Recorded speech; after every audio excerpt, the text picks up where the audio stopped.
Shalom Aleichem bersama Masia. Selamat sore semua. Kita akan melanjutkan acara kita, saudara. Saya harap saudara semua baik-baik ya. Kita akan melanjutkan pelajaran kita dari Mazmur ini, yaitu Mazmur 7. Allah hakim yang adil. Nyanyian ratapan Daud yang dinyanyikan untuk Tuhan karena Kus orang Benyamin itu.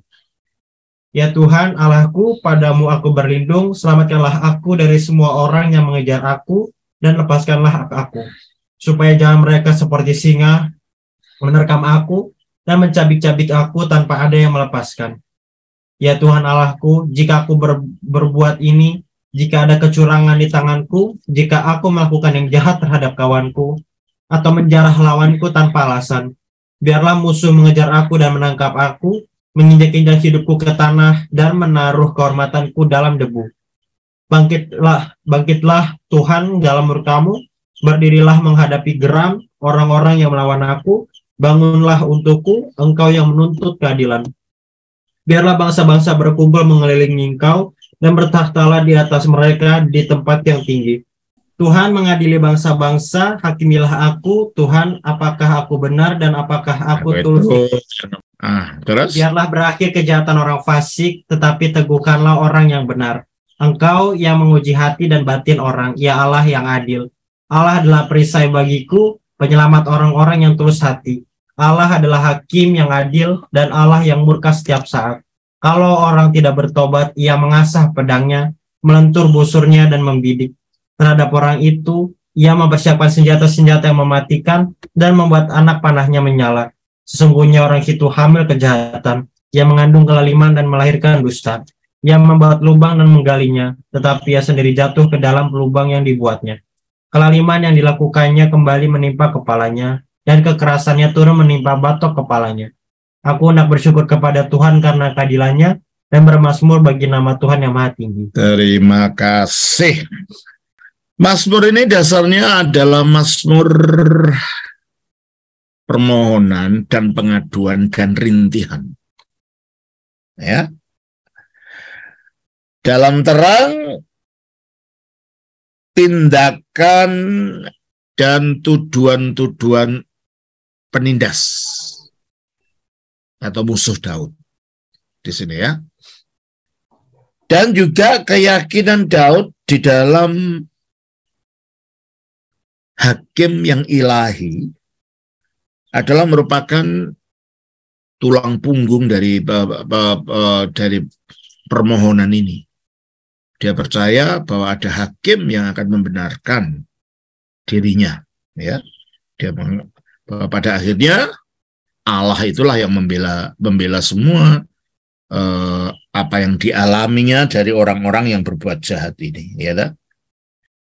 Makin kebenaran tentang keyakinan bahwa Allah itu hakim, makin dalam keyakinannya itu, dia bergerak dari ketegangan yang sangat intens, ketakutan, marah, apa ya, karena ditindas ini, makin menjadi tadinya khawatir, takut dengan musuhnya ini. Tapi makin dia mendalami bahwa Allah itu yang menghakimi semuanya, dia makin punya keyakinan untuk berani menghadapi tantangan yang harus dihadapi dia. Ternyata manusia itu tidak ditinggalkan sendirian oleh sang hakim yang adil ini. Dan kalau dia tahu bahwa sebenarnya dia tidak bersalah, dia tidak usah takut gitu loh. Karena ada hakim yang akan membela orang yang ditindas ini, dalam hal ini Daud. Gila? Jadi dia punya keyakinan tentang itu.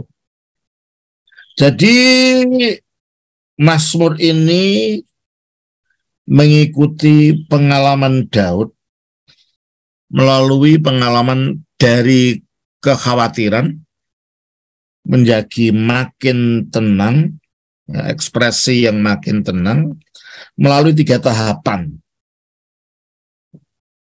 di dalam menghadapi tuduhan yang menyakitkan yang diarahkan kepada dia.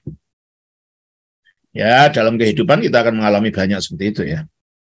Kita merasa ditekan, kita merasa ditindas, kita merasa dituduh, kita merasa dikhianati. Semua perasaan-perasaan ini akan mengganggu ketenangan kita. Dan mungkin kalau orang ini yang melakukan penindasan ini kita anggap lebih berkuat dan lebih berkuasa dari kita. Ketakutan itu makin mendalam. Kekhawatiran dalam hati kita itu makin mendalam.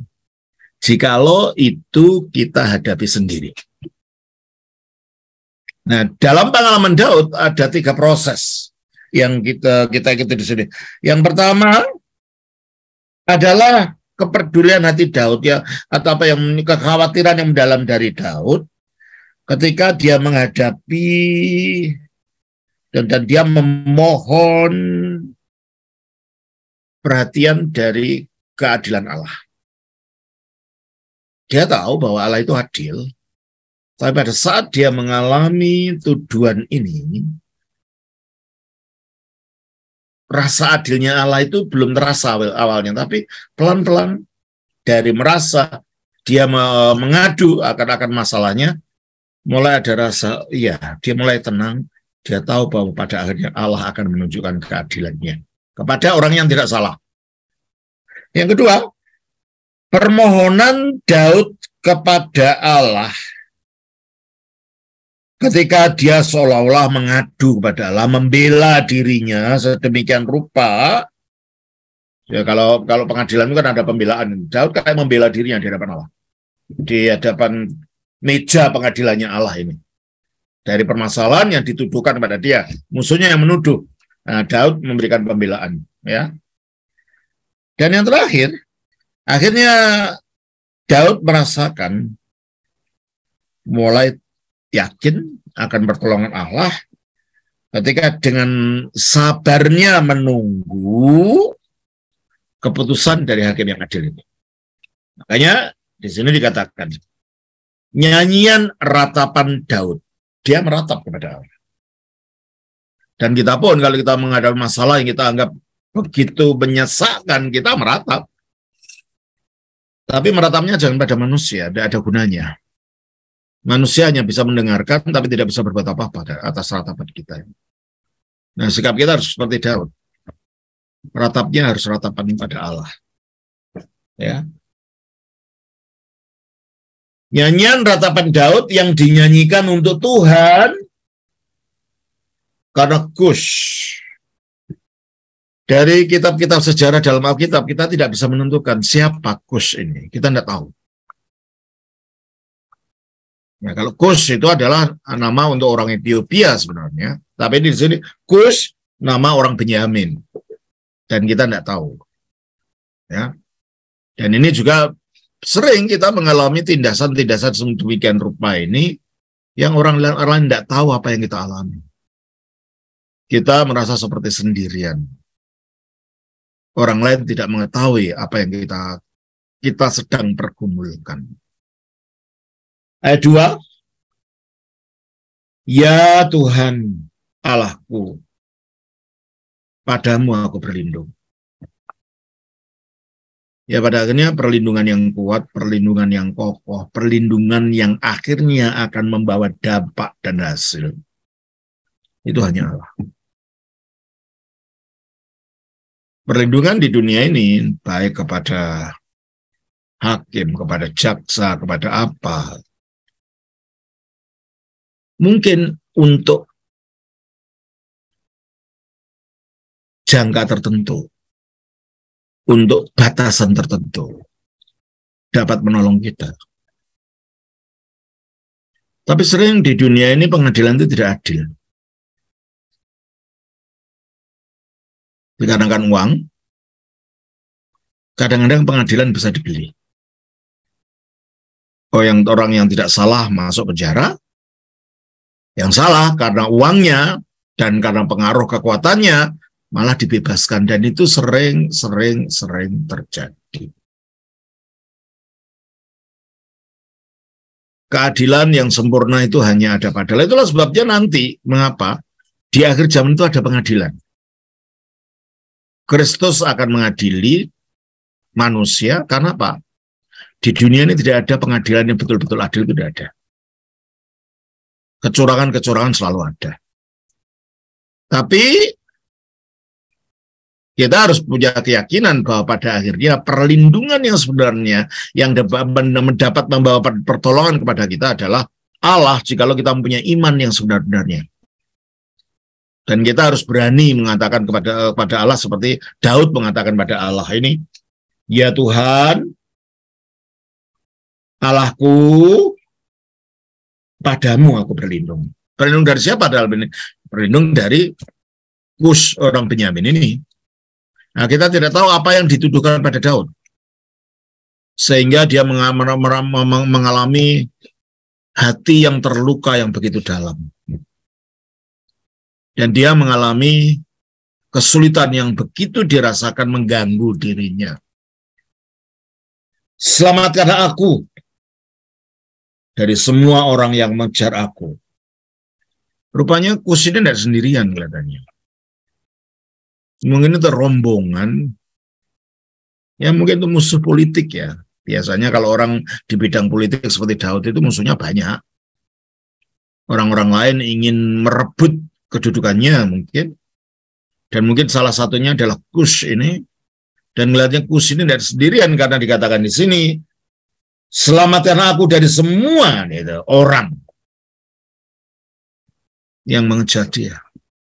Nah, tindakan orang ini secara aktif, bukan saja menuduh, bukan saja menjelekkan, bukan saja memfitnah, tapi juga untuk membuat celaka bagi Daud. Melakukan tindakan yang akan membuat celaka.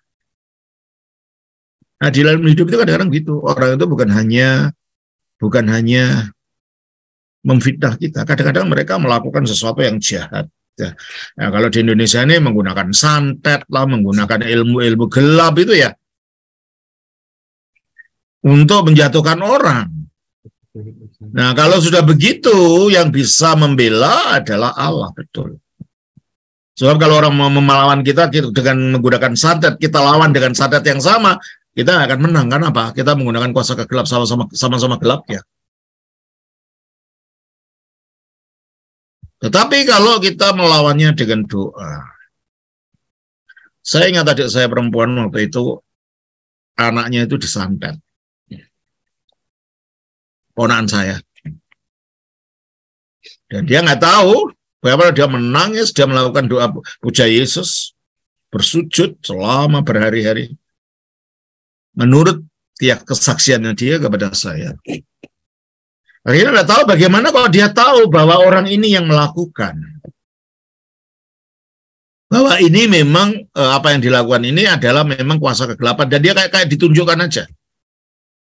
Seperti ada melihat dukunnya di sini, di Surabaya waktu itu. Orangnya ini. Padahal tidak ada yang beritahu. Jadi ada puasa itu seperti kayak ditunjukkan tuh. Dan ternyata setelah diselidiki, betul. Di tempat itu, seperti dalam penglihatan itu, ada dukun memang.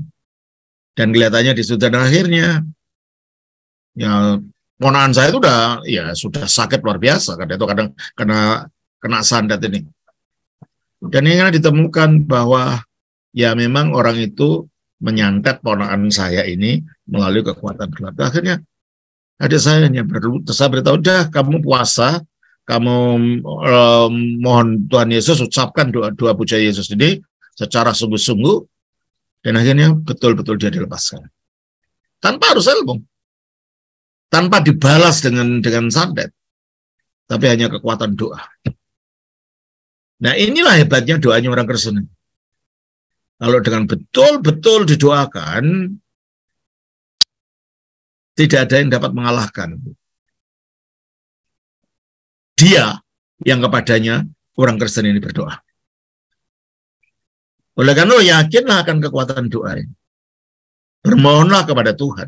Ya, maka dia mengatakan, selamatkan aku dari semua orang yang mengejar aku dan lepaskanlah aku. Daud punya keyakinan bahwa Allah ini dapat menyelamatkan dari kejahatan-kejahatan orang. Dari fitnah-fitnah orang.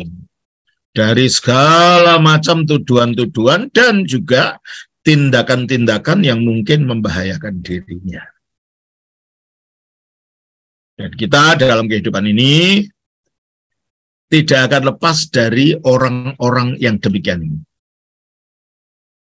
Karena di dunia ini tidak semua orang itu menyukai kita, tapi tidak semua orang juga membenci kita.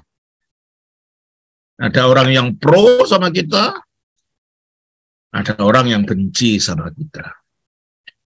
Nah, menghadapi orang-orang yang demikian inilah kita perlu mendekatkan diri kita kepada Tuhan, kita perlu berseru kepadanya. Kadang-kadang memang lama jawaban Tuhan itu, menurut hitungan kita.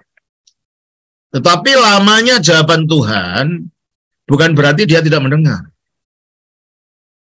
Kadang-kadang Tuhan menjawab lama tujuannya untuk membuat kita makin mendekat kepada Dia, makin menangis kepada Dia, makin meratap kepada Dia.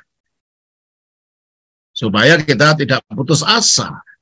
Maka diberi kesempatan kepada kita menunjukkan iman kita kepadanya. Keyakinan kita kepadanya. Sehingga kalau saudara merasa belum dijawab, ya terus berdoa. Jangan mengeluh, jangan berburuk sangka terhadap Tuhan. Oh, Tuhan sudah tidak senang kepada aku, Tuhan tidak mau menjawab. Bukan tidak mau menjawab. Oh, Tuhan dia mendengar. Gimana yang mau mendengar, tidak mau mendengar. Dia selalu mendengar, hanya dia sedang punya maksud. Sehingga kadang-kadang jawaban tidak segera diberi, karena waktu Tuhan itu bukan waktu kita. Dan dari semuanya Tuhan selalu menginginkan yang baik. Melalui hal-hal yang kita anggap sebagai menyakitkan itu, Tuhan ikut bekerja untuk mendatangkan yang baik. Coba kita baca di dalam Roma 8 ayat 28. Kita tahu sekarang bahwa Allah turut bekerja dalam segala Allah turut bekerja dalam segala sesuatu. Jadi apapun yang terjadi di dalam hidup kita, jatuh, bangun, jadi melarat, sakit, tidak sembuh-sembuh, di situ Allah sedang ikut bekerja. Jadi harus mata iman yang dapat melihat, supaya kita tidak putus asa. Adanya cuma mengeluh ini dan itu, jangan mengeluh. Meratap dengan iman, meyakini bahwa Allah ada beserta kita, bekerja bersama-sama dengan kita. Coba baca lagi itu, Roma 8:28 itu. Kita tahu sekarang bahwa Allah turut bekerja dalam segala sesuatu. Nah, Allah turut bekerja dalam segala sesuatu, terus? Untuk mendatangkan kebaikan. Nah ini, tujuannya adalah untuk mendatangkan kebaikan. Yang penting ujungnya ini loh. Biarpun kita harus melewati jatuh bangun, tersandung-sandung, sakit. Aduh, luar biasa.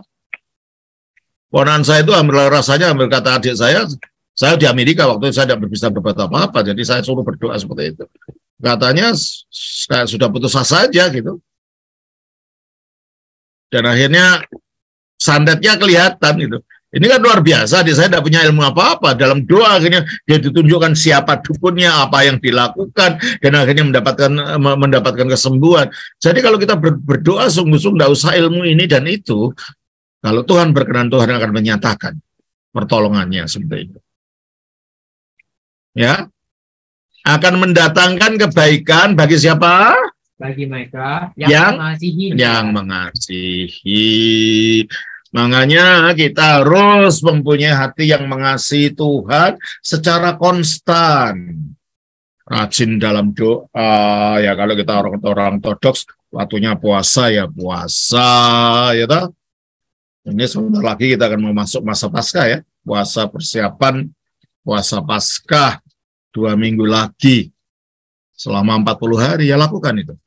Bukti cinta kasih kita kepada Allah. Ya. Jangan memperalat Allah, kalau perlu saja didatangi, kalau enggak, kayak kedukun gitu kan. Kalau orang kedukun kan kalau perlu saja datang memberi uang supaya ditolong oleh dukun itu, tapi tidak ada hubungan dengan dukun itu. Nah, kalau Allah kita perlakukan seperti itu, ya makanya kita tidak dapat jawaban apa-apa. Sebab jawaban itu diberikan pada orang yang mengasihi dia. Nah, kalau kita umat ortodoks, kalau waktu sembahyang 7 kali, bisa 7 kali sehari, ya lakukan itu. Tapi kalau tidak bisa, kan ada 3 kali sehari. Makanya kita, kalau kita orang mendengar, orang kita suruh berdoa. Emangnya aku bila memberitahu kamu kalau berdoa, orang ini hanya untuk alasan saja. Sebab kalau ortodoks memang ada kewajiban sembahyang tiap hari. Bukan aja waktu makan mau tidur, tidak. Ya waktu makan ada doanya sendiri, waktu tidur ada doanya sendiri, tapi doa rutin kan ada. Nah, kalau kita terbiasa bergaul dengan Tuhan melalui doa kita, melalui pertobatan kita, melalui keaktifan kita dalam ambil bagian dalam sakramen-sakramen, Tuhan akan dekat pertolongannya kepada orang yang demikian. Maka tumbuhkanlah rasa cinta ini kepada Tuhan. Jangan memperalat Tuhan hanya kalau perlu dimintai tolong. Kalau orang menyembah berhala gitu ya. Kalau perlu datanglah ke patung itu minta tolong ini dan itu. Tuhan bukan berhala. Tuhan bukan patung. Yang hanya didatangi kalau diperlukan saja. Jangan Tuhan dijadikan Buddha disuruh-suruh gitu. Enggak. Kita datang sebagai hamba yang taat kepada anak yang mengasihi. Nah, kalau begitu sikap kita, pertolongan Tuhan tidak akan gagal pada kita.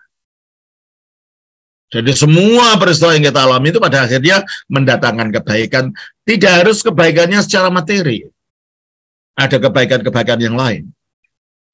Ya, jangan dipikir, pasti kebahagiaannya secara materi dapat banyak uang. Enggak, bukan itu. Kalau Tuhan berikan kebaikan, macam-macam yang lain, orang kan butuhnya bukan hanya materi. Ya toh?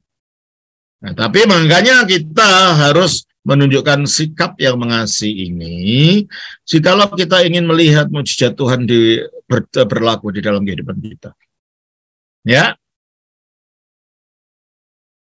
Selamatkan aku dari semua orang yang mengejar aku dan lepaskanlah aku. Kalau Tuhan itu menolong, pertolongannya total, saudara, kita akan dilepaskan. Dan sering orang yang berlaku buruk terhadap kita itu justru dia yang akan menuai hasil perbuatannya sendiri. Makanya hati-hati, jangan berbuat buruk. Sebab kalau kita melakukan perbuatan pada orang lain, kita culas, kita tidak setia, kita suka memfitnah, itu nanti akan kembali kepada kita sendiri. Sebab apa yang kita tuai, itu kita tabur, itu yang kita tuai. Coba kita baca di dalam Galatia 6 ayat 9. Janganlah kita jemu-jemu berbuat baik. Jangan kita berjemu-jemu berbuat baik. Sebab apabila sudah datang waktunya, kita akan menuai. Nah, kebaikan yang kita lakukan, kalau waktunya sudah dianggap layak oleh Tuhan untuk memberikan buah dari kebaikan kita itu, maka kita akan menuai. Jika kita tidak menjadi lemah, gitu loh. Jangan kebaikan berbuat baik hanya kalau ada doa tertentu saja, nah itu namanya bukan kebaikan. Kita mau menyuap Allah ya, Allah kita tidak bisa disuap. Nah, kalau kebaikan itu kita menuai hasilnya, kejahatan juga gitu. Kita akan menuai perbuatan kita. Mengganggu orang, memfitnah orang, berbuat jahat pada orang. Pada akhirnya, cepat atau lambat, kita akan menerima hasil dari perbuatan kita sendiri. Makanya hati-hati ya. Biarpun kita tidak percaya pada doktrin karma, seperti di dalam agama Buddha dan agama Hindu, tetapi prinsip tabur tuai dalam perbuatan itu ada dalam Alkitab. 1 Timotius 5, ayat 24 dan 25. Dosa beberapa orang mencolok. Dosa beberapa orang mencolok. Seakan-akan mendahului mereka ke pengadilan. Ya, jadi belum diadili, udah tersebar di medsos.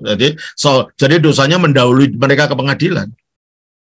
Di medsos, tetangganya tahu, orang segereja tahu, semuanya. Karena begitu jijiknya dosanya ini dan mencoloknya dosa ini, sehingga dosanya mendahului dia ke pengadilan. Sudah diadili orang gitu loh. Terus? Tetapi dosa beberapa orang lagi baru menjadi nyata kemudian. Tetapi dosa beberapa orang lagi baru menjadi nyata kemudian karena pintarnya menyembunyikan. Tapi sepandai-pandainya orang menyimpan bangkai, itu akan tercium juga, gitu loh.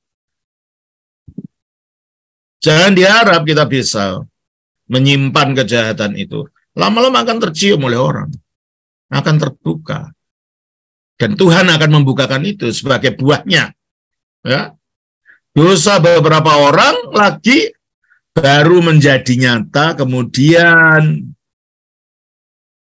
Makanya jangan saudara anggap saudara bisa menyimpan kejahatan apapun bentuknya. Mengganggu rumah tangga orang, hutang tidak mau membayar. Nah, itu juga dosa, itu perbuatan yang tidak benar itu. Pada akhirnya akan ketahuan itu. Dan kita akan dipermalukan. Kecuali kalau kita bertobat. Dan minta maaf pada orang yang kepadanya kita berbuat salah. Ayat 25. Demikian pun perbuatan baik itu segera nyata. Nah, perbuatan baik itu segera nyata. Ya, contohnya itulah. Itu yang baru kemarin beberapa minggu itu yang viral itu. Si Tiko sama Bu Eni itu loh. Anak itu sejak umur berapa? SD ya. Begitu setia kepada ibunya, ya lama loh anak itu melakukan itu pada ibunya. Pada akhirnya terbongkar jadi viral semuanya, ketahuan itu. Jadi kebaikan itu akan nyata. Jika tidak demikian, coba lagi apa katanya? Demikian pun perbuatan baik itu segera nyata. Dan kalau tidak demikian, nah kalau tidak demikian, tidaklah nyata langsung seperti kasusnya Tiko, baru 22 tahun kemudian, 17 tahun kemudian baru nyata. Terus dia tidak dapat terus tinggal tersembunyi. Dia tidak dapat terus tinggal tersembunyi. Jahat atau baik akan dibukakan oleh hakim yang adil itu. Dan akan diberi buahnya oleh hakim yang adil itu bentuk-bentuk perbuatan kita lakukan. Nah, jangan katakan, saya tidak percaya karma betul, tapi ada Allah yang adil. Yang akan membalaskan semua perbuatan yang kita lakukan, kejahatan yang kita lakukan kepada sesama kita. Oleh karena itu, Daud meyakini keadilan Allah ini. Ya. Supaya jangan mereka seperti singa menerkam aku. Ya, kalau orang yang jahat itu dikatakan seperti singa, padahal singa itu adalah gambaran mengenai iblis sendiri. 1 Petrus 5 ayat 8. Sadarlah dan berjaga-jagalah. Lawanmu si iblis berjalan berkeliling sama seperti singa yang mengaum-ngaum dan mencari orang yang dapat ditelannya. Nah, berarti orang yang berbuat jahat pada sesamanya dan berwatak jahat dan inginnya mencelakakan orang lain, itu tidak beda dari iblis itu sendiri. Dan tidak puas hanya menjatuhkan orang, inginnya mencabik-cabik orang itu kalau bisa. Dan ini kalau kita menghadapi orang ini memang menakutkan prospeknya. Tetapi seperti Daud, kita harus punya keyakinan. Ada hakim yang membela kita. Yang lebih berkuasa daripada singa-singa macam apapun yang hendak mencabik-cabik hidup kita. Maka dalam ayat ini dikatakan, supaya Jangan mereka seperti singa menerkam aku dan menyeret aku dengan tidak ada yang melepaskan. Ya, kalau kita tidak punya Tuhan, ya diseret singa ini, ya kita dicapik-capik betul. Oleh karena itu Daud berlindungnya pada Tuhan. Kepadamu aku berlindung. Daud memohon keadilan dari Tuhan, yang pada akhirnya akan membenarkan dirinya, membuktikan dirinya benar. Dia nggak salah. Ya, karena di dunia kadang-kadang orang benar pun bisa diputar balik gitu loh. Sehingga karena kepintaran orang ngomong, memanipulasi hukum, yang salah masuk, yang salah keluar dari penjara lepas leha-leha, yang tidak salah masuk mendekam dalam penjara, dan itu banyak kejadian seperti itu. Dan itulah sebabnya pertolongan kita, hakim kita hanya Allah saja. Ayat yang keempat. Ya Tuhan Allahku, jika aku berbuat ini, jika ada kecurangan di tanganku, jika aku melakukan yang jahat terhadap orang yang hidup damai dengan aku, atau merugikan orang yang tidak melawan aku, orang yang melawan aku dengan tidak ada alasannya, maka musuh kiranya mengejar aku dan sampai menangkap aku, dan menginjak-injak hidupku ke tanah, dan menaruh kemuliaanku ke dalam debu. Okay. Ini adalah kutukan yang diucapkan Daud terhadap dirinya, untuk membuktikan bahwa dia memang tidak salah. Jadi dia mengucapkan kutuk itu terhadap dirinya untuk membuktikan dia memang tidak salah. Maka dikatakan, ya Tuhan Allahku jika, nah itu kan, berarti itu pengandaian. Jika aku berbuat ini, apa? Jika ada kecurangan di tanganku, berarti dia tidak punya curang gitu loh. Sehingga dia berani mengatakan, jika sampai ini ada. Lalu apa lagi? Jika aku melakukan yang jahat terhadap orang yang hidup damai dengan aku. Nah ini banyak juga saudara, hati-hati, makanya dalam berteman pun harus hati-hati. Ada orang berteman yang tujuannya hanya untuk memanfaatkan kita. Ada orang berteman yang tujuannya untuk mendapat keuntungan dari kita. Dan padahal yang ditemani itu orangnya damai dengan dia, menolong ini, menolong itu. Tapi ada orang yang memang jahat gitu loh. Jahat terhadap orang hidup damai dengan orang yang katanya dijadikan teman ini. Atau merugikan orang yang melawan aku dengan tidak ada alasan. Jika ini dilakukan. Padahal tidak gitu loh. Jadi dengan dia mengucapkan seolah-olah sumpah pada dirinya ini. Jika aku melakukan ini Tuhan. Jika aku memang melakukan ini Tuhan. Ya, mungkin dia dituduh itu oleh temannya itu. Oleh si, siapa ini? Si Gus. Mungkin dituduh itu. Kamu pengkhianat. Ya, kamu melakukan yang jahat terhadap orang yang baik dengan kamu. Mungkin gitu. Merugikan orang. Yang melawan kamu tidak ada alasannya, atau merugikan orang, ya kamu merugikan orang, ya. Atau dituduh. Nah, kalau memang itu terjadi, kata Daud, maka musuh kiranya mengejar aku sampai menangkap aku. Nah, bolehlah itu terjadi kalau memang aku melakukan itu. Tapi kan nyatanya tidak. Nah, sekarang kita juga harus sering melihat diri kita ketika kita mengalami itu, ini dan itu. Adakah di dalam diri kita ini sifat-sifat yang memang merugikan orang?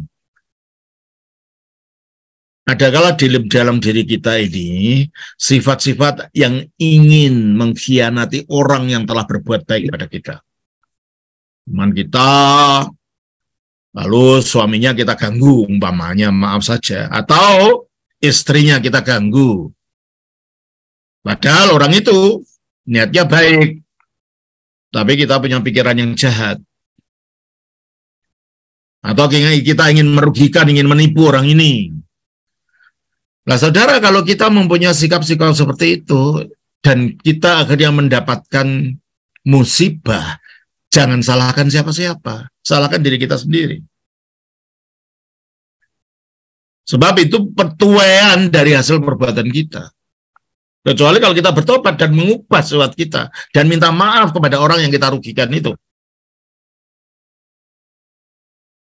Kalau kita tidak minta maaf dan kita tidak merubah diri kita dan kita diam-diam seolah-olah berlagak pilon, seolah-olah tidak tahu apa-apa, saudara, energi jahat di dalam kita itu masih tinggal dalam kita dan itu akan mengundang musibah bagi diri kita sendiri.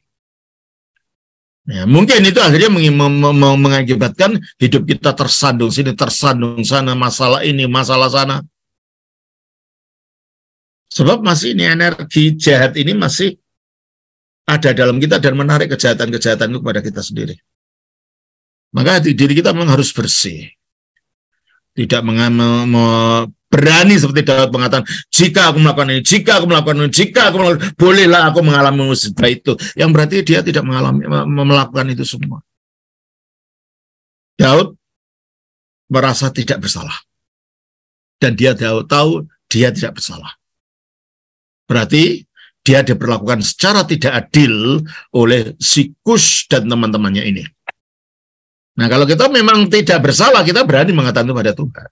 Kalau enggak, jangankan mengatakan itu, menengadahkan kepala kita kepada Tuhan aja kita takut. Sebab apa? Hati nurani kita akan menuduh kita sendiri. Dan ketika hati nurani kita menuduh, sebaiknya kita dengarkan hati nurani itu.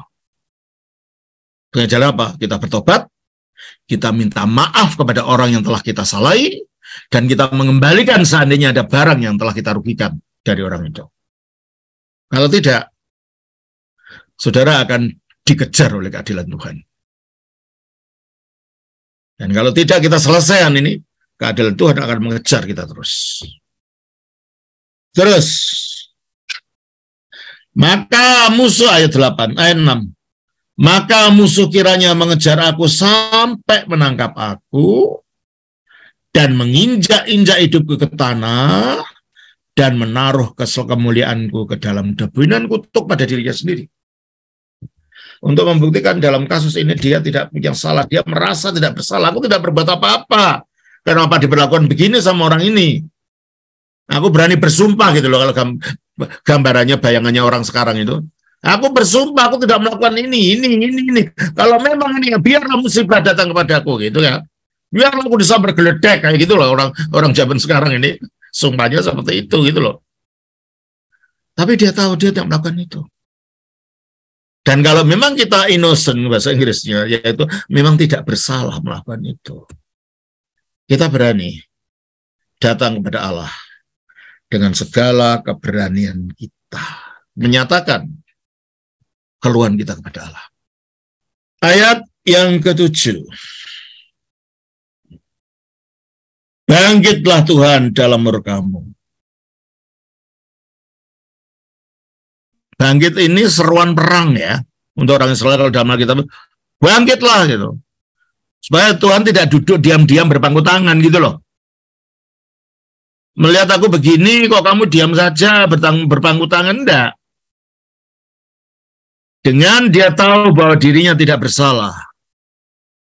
Dengan dia tahu bahwa dia tidak melakukan yang jahat pada orang lain, maka dia berani memohon kepada Tuhan, bangkitlah, bergeraklah, berbuatlah, lakukan sesuatu untuk menolong aku, maksudnya begitu. Nah, kalau diri kita sendiri yang salah, gimana kita bisa memohon pada Tuhan untuk bangkit, berbuat untuk kita?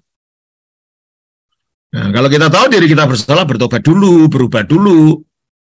Dan kembalikan kerugian yang orang lain telah kita rugikan.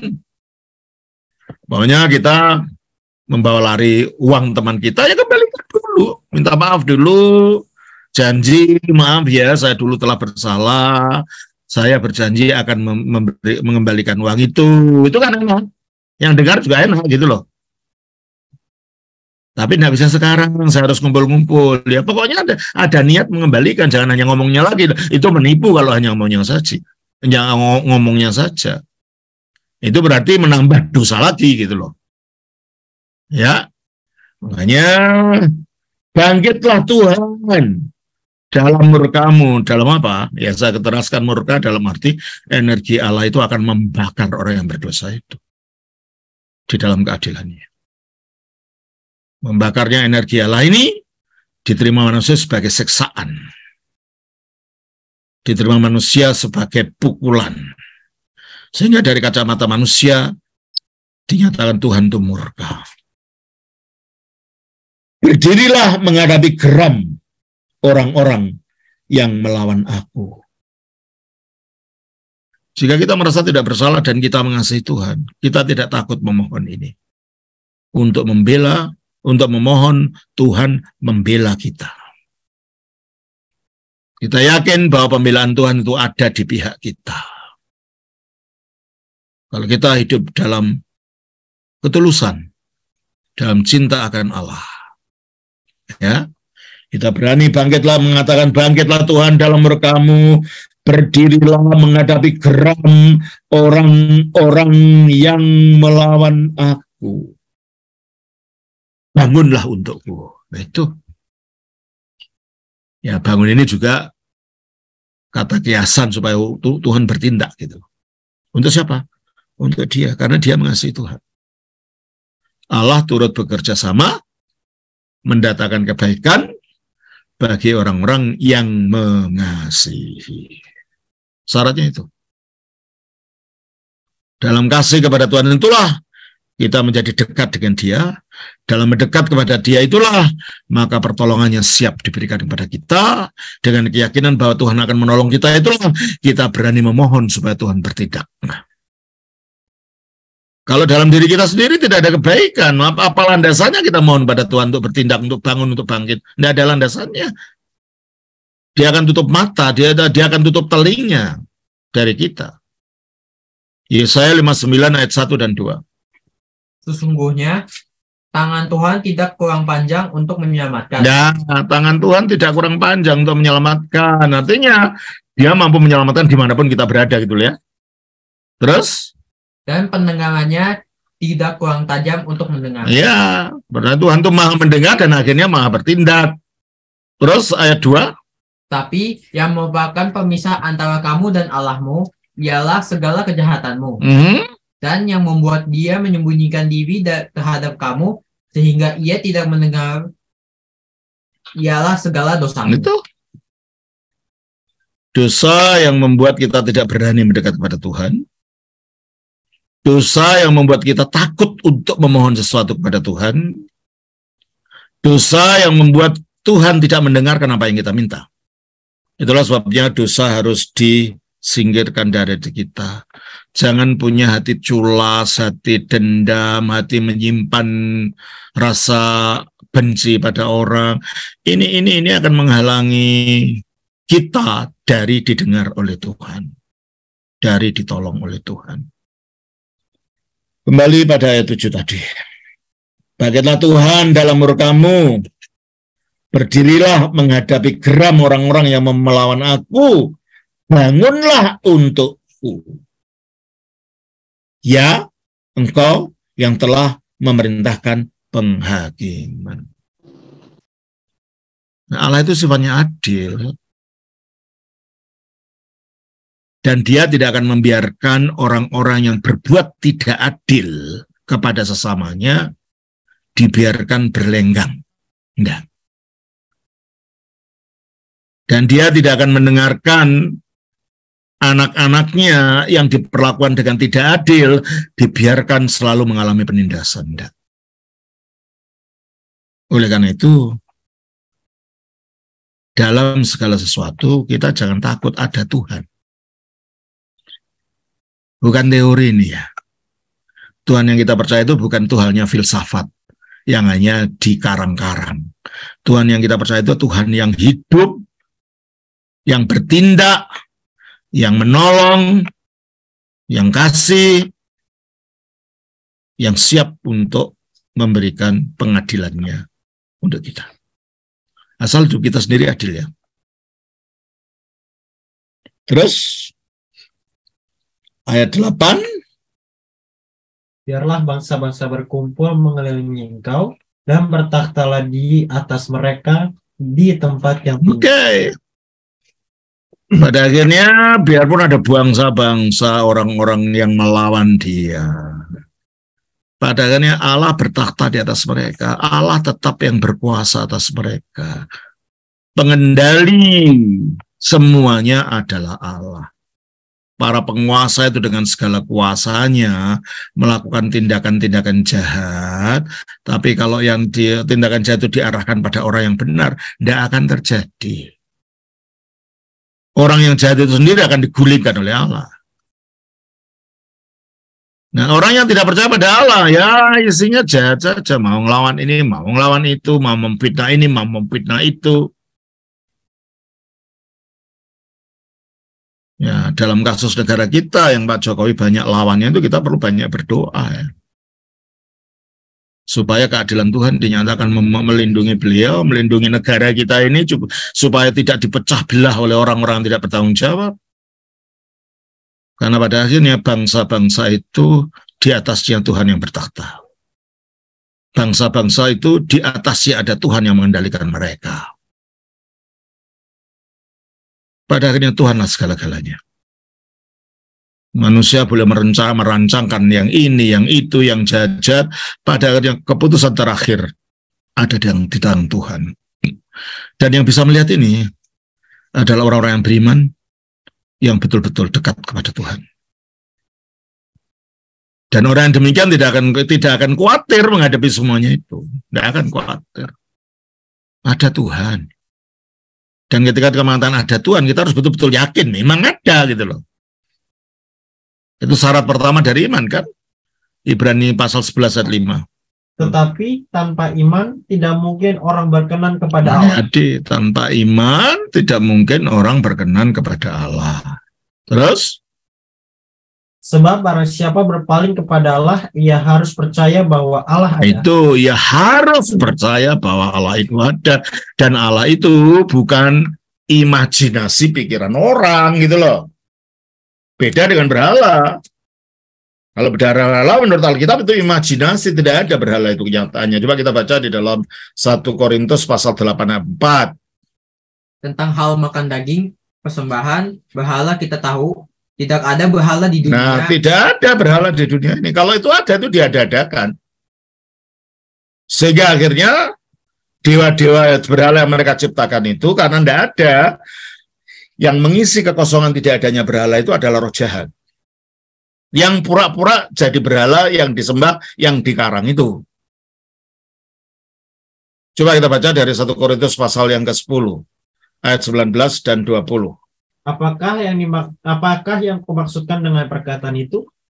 Bahwa persembahan berhala adalah sesuatu? Atau bahwa berhala adalah sesuatu? Bukan. Apa yang kumaksudkan ialah bahwa persembahan mereka adalah persembahan kepada Allah. Nah, persembahan orang menyembah berhala itu adalah persembahan kepada roh-roh jahat, bukan kepada Allah. Mengapa roh jahat? Ya karena tidak ada, ini bohong. Maka roh-roh yang ingin disembah ini dari awalnya itu akan menampakkan diri seperti apa yang dianggap berhalanya itu. Nah, ini beda dengan Allah yang benar. Kalau kita datang kepada dia, kita tidak sedang berimajinasi. Kita tidak sedang berhalusinasi. Memang dia ada, gitu loh. Maka ketika kita mengakui Allah itu ada, harus yakin betul dia ada. Dan kalau seolah kita berhadapan dengan dia dalam hati kita ini pada waktu kita memohon, gitu loh. Jangan berdoa asal bunyi, hanya rutin. Enggak, betul-betul kita perhadapkan diri kita. Dia di daratnya, sungguh-sungguh kita yakin dia ada. Kembali kepada Ibrani 11 ayat 6 tadi. Tetapi tanpa iman tidak mungkin orang berkenan kepada Allah. Sebab barang siapa berpaling kepada Allah, ia harus percaya bahwa Allah ada. Allah ada. Dan bahwa Allah memberi upah kepada orang yang sungguh-sungguh mencari. Nah, Allah memberi upah pada orang yang sungguh-sungguh mencarinya. Jadi kalau memohon itu jangan asal membunyikan doa, asal doa tanpa hati. Doa hanya ucapan yang tanpa hati yang sungguh-sungguh tidak akan mendapatkan apa-apa. Doa yang disertai tangisan, ratapan yang dalam dari lubuk jiwa kita. Itulah doa yang kita sampaikan kepada Allah yang akan mendapatkan sambutan dan didengar oleh Allah sehingga Allah dapat melakukan apa yang Dia ingin lakukan. Ya, kalau sampai itu tidak dijawab, berarti ada kehendak lain dari Tuhan. Dan kita harus terima apapun. Apapun. Jawabannya gitu loh. Terus ayat yang ke-9. Tuhan mengadili bangsa-bangsa. Ya, di atas semua pengadilan manusia, di atas semua hakim dan semua jaksa, di atas semuanya itu ada hakim yang adil. Sebab hakim-hakim manusia ini bisa tidak adil, bisa menyelewengkan, dan mereka juga akan dihakimi oleh sang hakim yang adil ini. Maka dikatakan Tuhan mengadili bangsa-bangsa. Nah, kalau Tuhan itu mengadili bangsa-bangsa dan pengadilannya pasti adil, maka tidak mungkin akan meleset ketika Tuhan melihat diriku ini salah atau tidak. Oleh karena itu, setelah Daud mengakui bahwa Tuhan itu mengadili bangsa-bangsa, maka dia persembahkan dirinya, hakimilah aku. Ya mungkin si Kus, orang Benyamin tadi, dan teman-temannya menuduh ini dan itu, dan macam-macam mau berbuat ini dan itu, dan macam-macam. Dan mungkin orang sebangsa itu percaya pada Daud. Kalau memang Daud tidak salah, dia berani mengatakan, adili aku Tuhan. Orang boleh ngomong begini, tapi engkau yang tahu sebenarnya apa yang ada di dalam dadaku. Engkau sebenarnya tahu apa yang di dalam tingkah laku dan kehidupanku. Adili aku. Nyatakan kebenaranku. Itu. Nah, kalau kita sendiri berbuat salah, gimana kita berani mengatakan itu pada Tuhan? Ya kan? Maka dia mengatakan, Tuhan mengadili bangsa-bangsa, hakimilah aku Tuhan, apakah aku benar?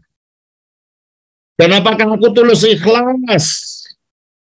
Ya, mungkin dia sudah dituduh ini dan itu. Dia orang yang berkhianat, tidak ada ketulusan, ketulus ikhlasan dalam hatinya.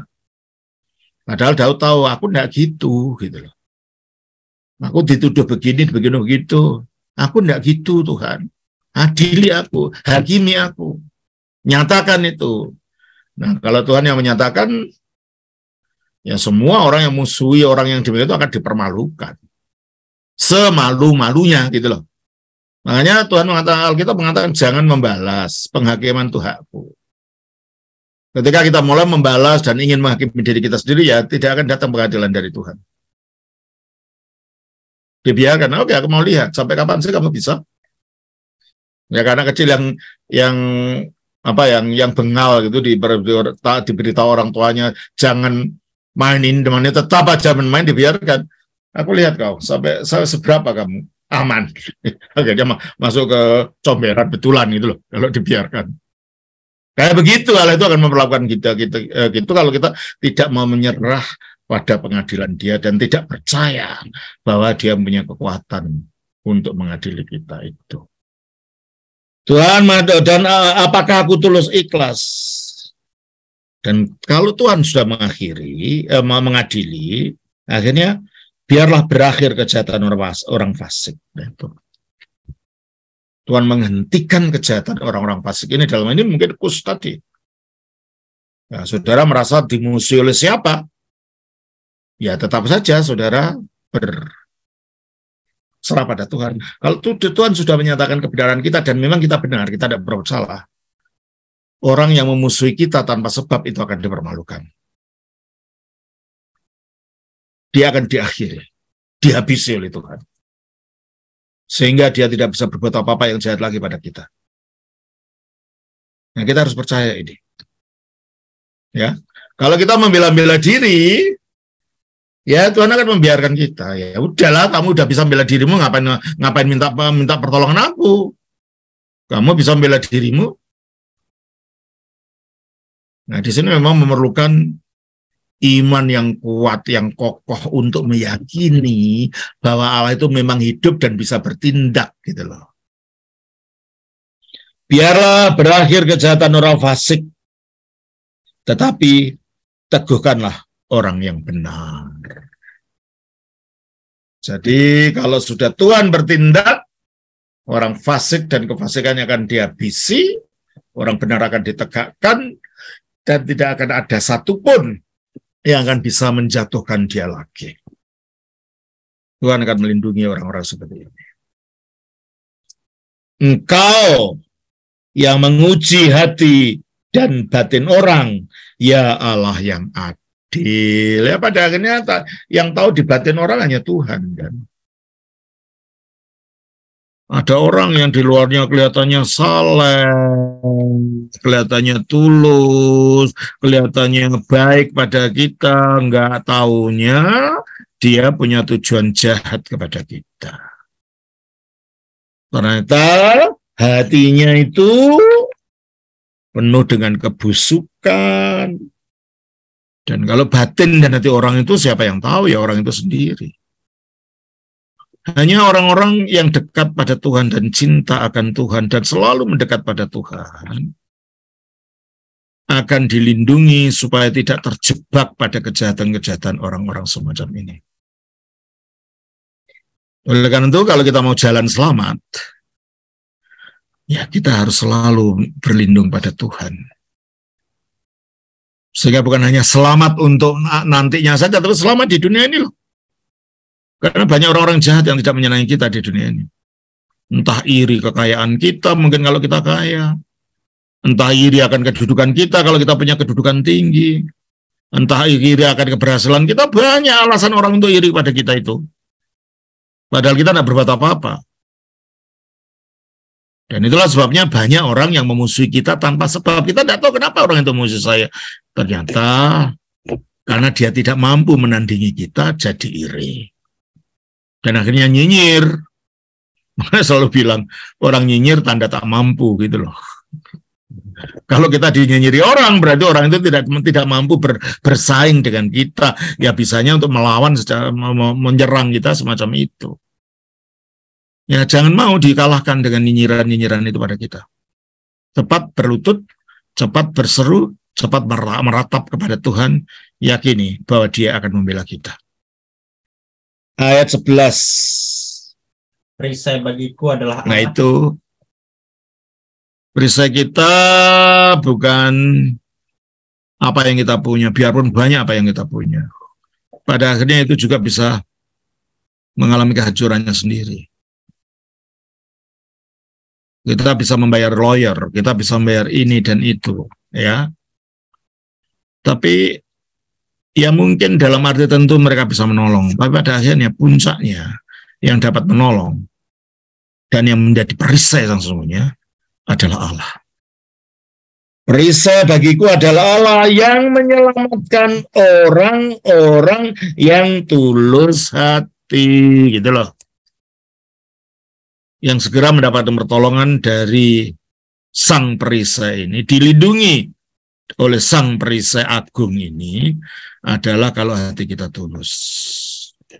Tulus dalam kita bersahabat, tulus dalam kita menolong orang, tulus dalam tingkah laku hidup kita.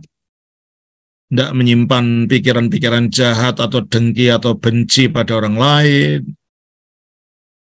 Nah di sini Allah akan betul-betul siap menjadi perisai kita, siap mengawal kita, siap melindungi kita, siap memimpin kita, siap memagari kita di dalam segala yang kita lakukan. Allah adalah hakim yang adil. Adil, kalau dia menghakimi adil.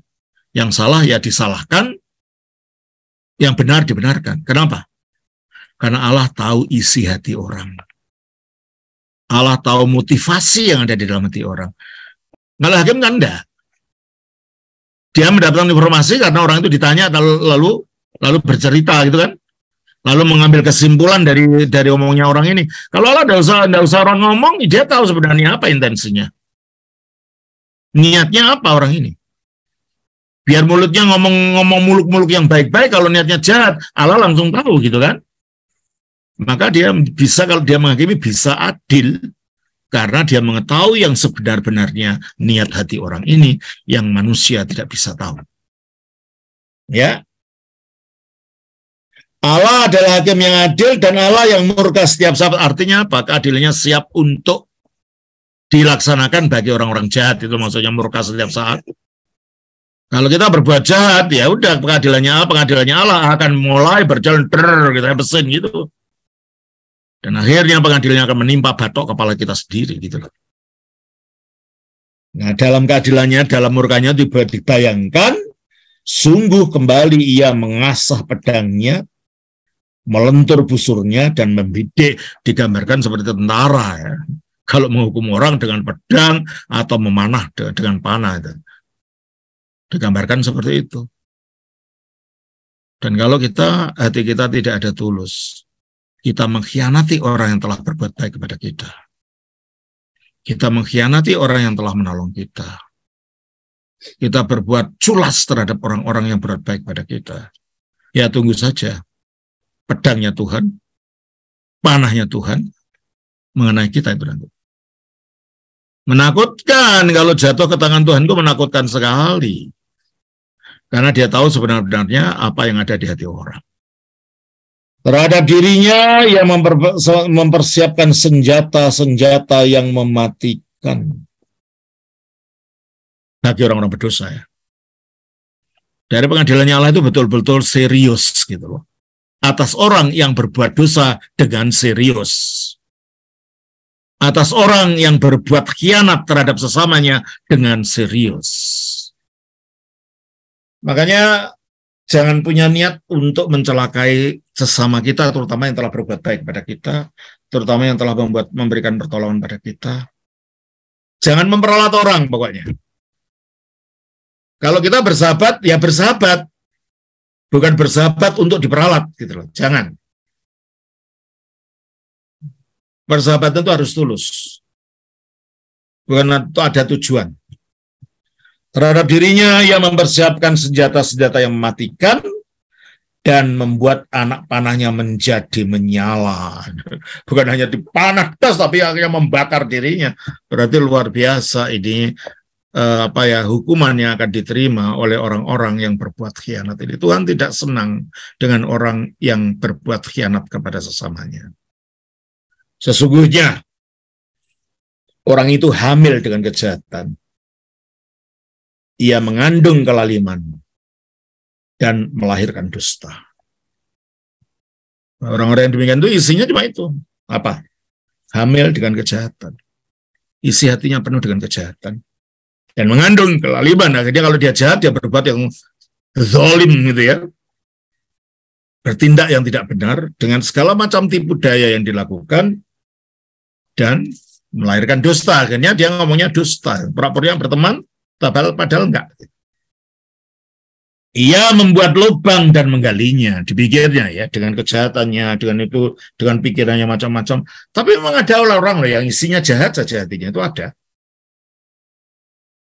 Bersahabat dengan bersahabat, akhirnya nipu sahabatnya. Mengenal orang ini ya tujuannya hanya untuk merugikan orang itu.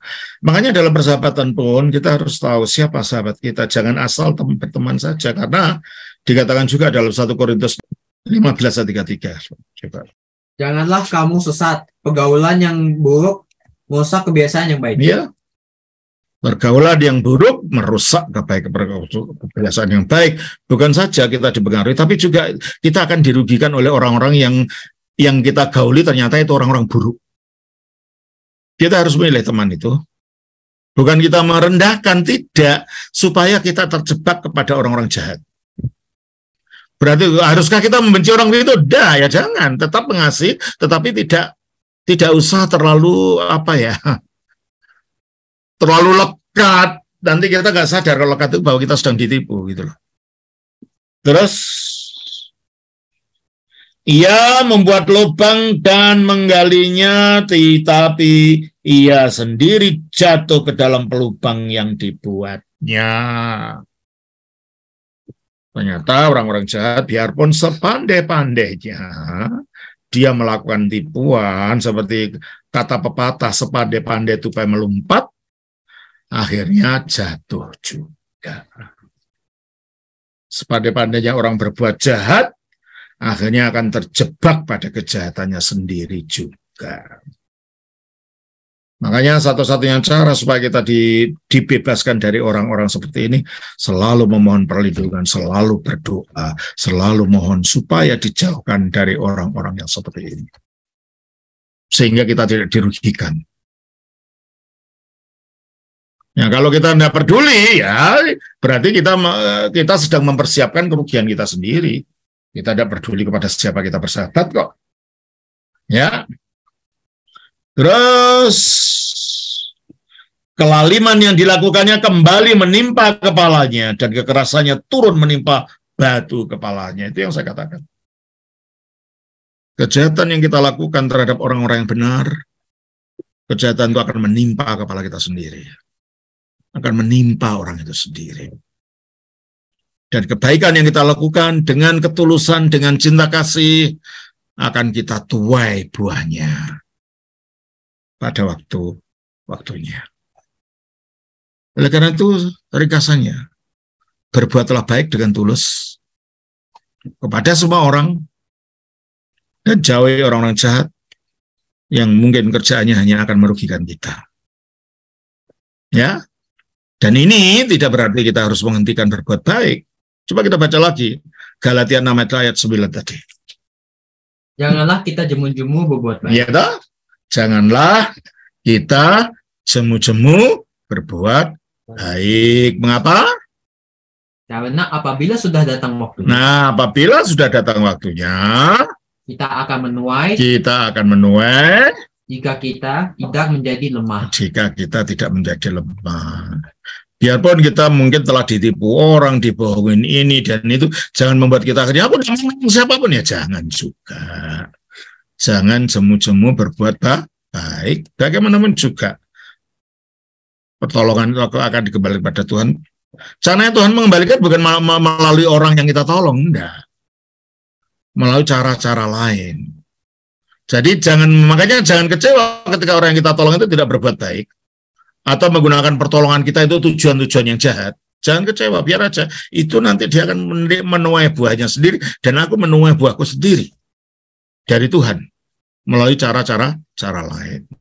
Meskipun kita telah dikhianati, telah dikecewakan, ya hati-hati dengan orang itu. Tetapi secara umum kita tetap berbuat baik kepada siapapun. Sebab perbuatan baik itu selalu akan menghasilkan buahnya. Perbuatan baik itu selalu akan memberikan hasilnya. Ya kalau tidak pada kita, pada keturunan kita. Mungkin perbuatan baik itu belum sampai datang pada keturunan anak cucu kita. Akan mendapat kebaikan akibat orang tuanya yang selama hidup selalu berbuat baik. Makanya jangan bosan-bosan berbuat baik. Jangan jemu-jemu melakukan kebaikan. Ayat 18, aku hendak bersyukur kepada Tuhan karena keadilannya. Ya itulah. Ya, keadilan Tuhan yang demikian inilah, maka kita bersyukur. Dan kita sebagai orang Kristen tidak bisa untuk berhenti untuk tidak bersyukur. Dekatkan diri kita pada Tuhan. Mohonkan perlindungan supaya kita tidak dijebak oleh orang-orang jahat seperti ini. Dan supaya tetap Tuhan melindungi kita dan menyatakan kebenaran kita oleh keadilannya di dalam kehidupan kita ini. Aku hendak bersyukur kepada Tuhan karena keadilannya dan bermazmur bagi nama Tuhan yang maha tinggi. Nah, ini luar biasanya Tuhan yang kita sembah itu. Tuhan yang diajarkan Alkitab itu, Tuhan yang menyatakan diri melalui pergumulan Daud ini. Karena pergumulan Daud itu pergumulan manusia yang siapa saja dapat mengalami seperti itu. Jadi kita bisa bercermin dari pengalaman Daud yang ditumpahkan melalui mazmur-mazmurnya ini. Tuhan memberkati. Shalom. Baik, saudara, saya akan menjawab beberapa pertanyaan yang ditanyakan ini. Pertanyaan dari Saudara Farus Tawaluyan dari Manado. Salam Romoku, sehat selalu, terima kasih, sehat juga. Izin bertanya, apakah Romo sama roh dalam kisah Musa yang ditaruh Allah atas ke-70 orang tua-tua, bilangan 11 ayat 25, dengan yang terjadi pada para rasul di hari Pentakosta? Ya. Roh di situ artinya energi ilahi. Ya. Soalnya ada kemiripan roh, ya, ini yang sama. Yang sama. Nah, hanya bedanya roh yang dalam Musa itu, dalam perjanjian lama itu, roh itu hanya tinggal di luar, tidak masuk ke dalam. Tapi roh yang di dalam Pentakosta itu akhirnya tinggal di dalam orang percaya. Makanya dikatakan oleh Yesus di dalam Yohanes pasal 7, 37 sampai 39. Tolong bacakan. Dan pada hari terakhir, yaitu pada puncak perayaan itu, Yesus berdiri dan berseru, barang siapa haus, baiklah ia datang kepadaku dan minum. Barang siapa percaya kepadaku, seperti yang dikatakan oleh kitab suci, dari dalam hatinya akan mengalir aliran-aliran air hidup. Ya, dari dalam hatinya. Ya. Jadi Roh Kudus itu dalam perjanjian lama bekerja dari luar, tidak tinggal di dalam. Yang membawa keselamatan pada orang. Ya, Roh Kudus terus. Yang dimaksudkannya ialah roh yang akan diterima oleh mereka yang percaya kepadanya. Sebab roh itu belum datang, karena Yesus belum dimuliakan. Roh itu belum datang untuk tinggal di dalam hati manusia, itu maksudnya. Karena dari seluruh perjanjian lama, roh sudah berkarya, salah satunya yang dilakukan terjadi pada Musa itu. Hanya roh itu tidak datang untuk tinggal di dalam manusia.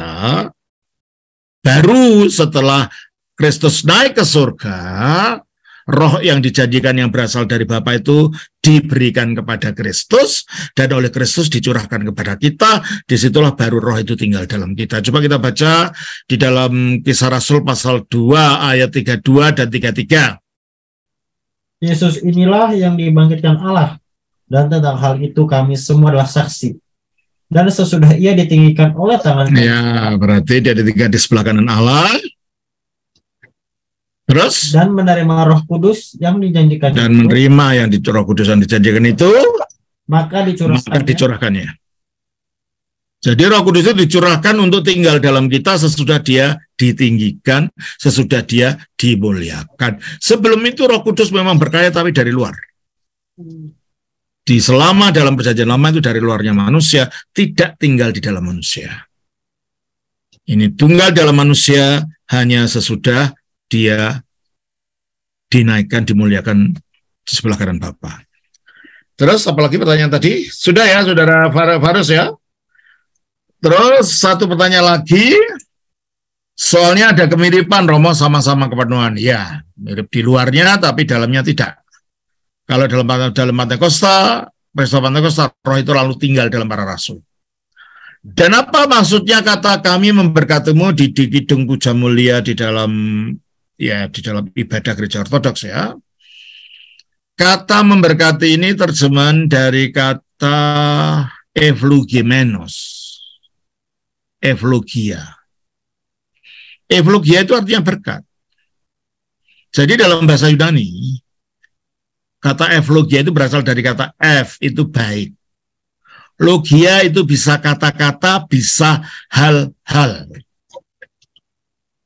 Nah, kalau kita memberkati Tuhan artinya kita menyampaikan hal-hal yang baik, artinya pujian.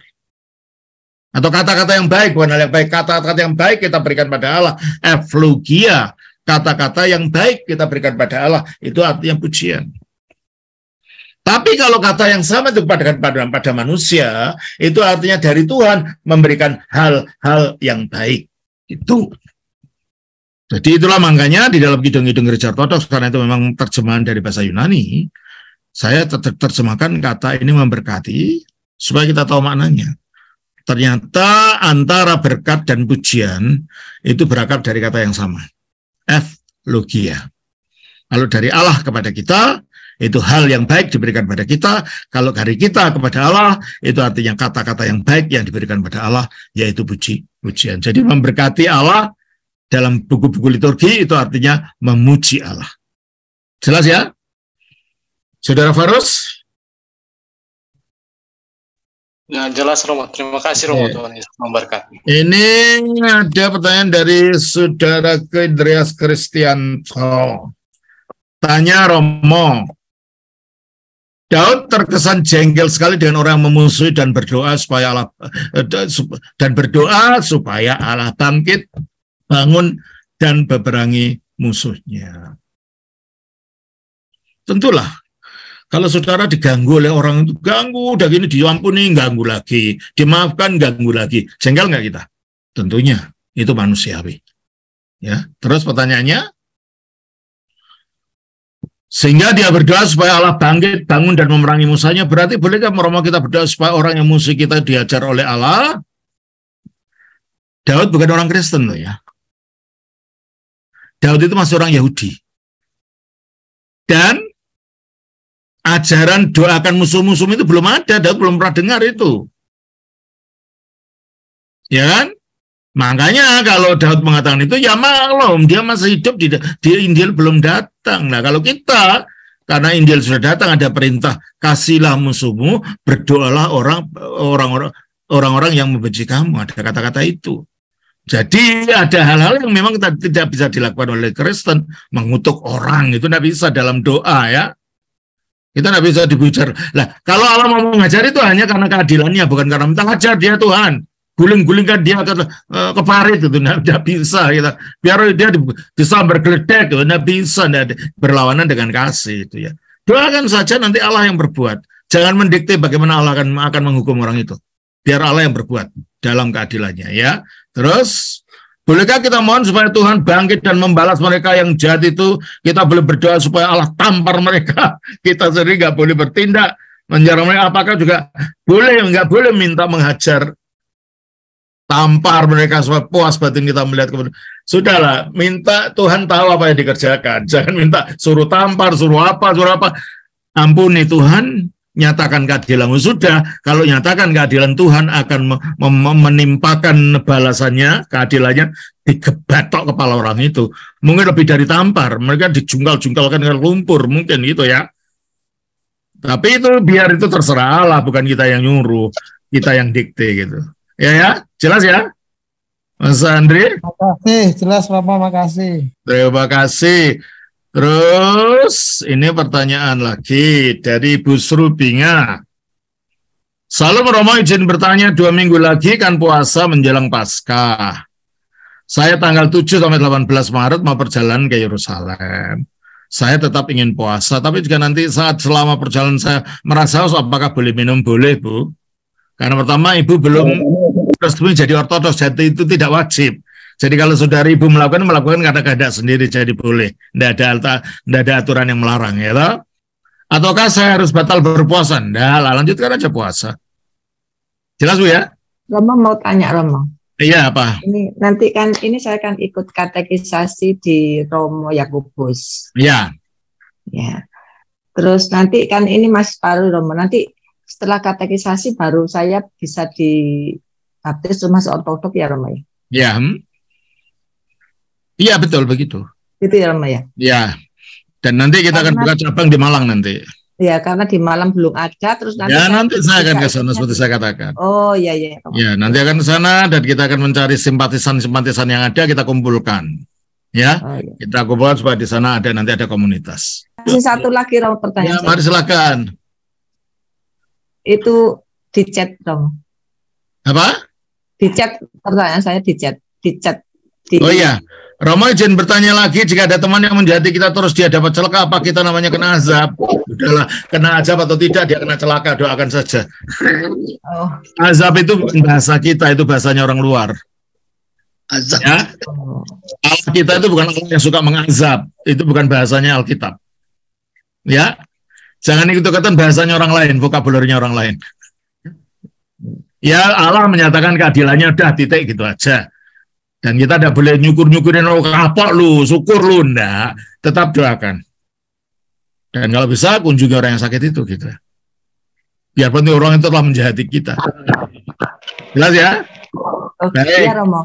Saya kan belum dibaptis, tapi kalau melakukan seperti doa 3 kali, 3 waktu, itu enggak apa-apa ya Romo ya? Ya enggak apa-apa, malah Ibu beruntung melakukan itu.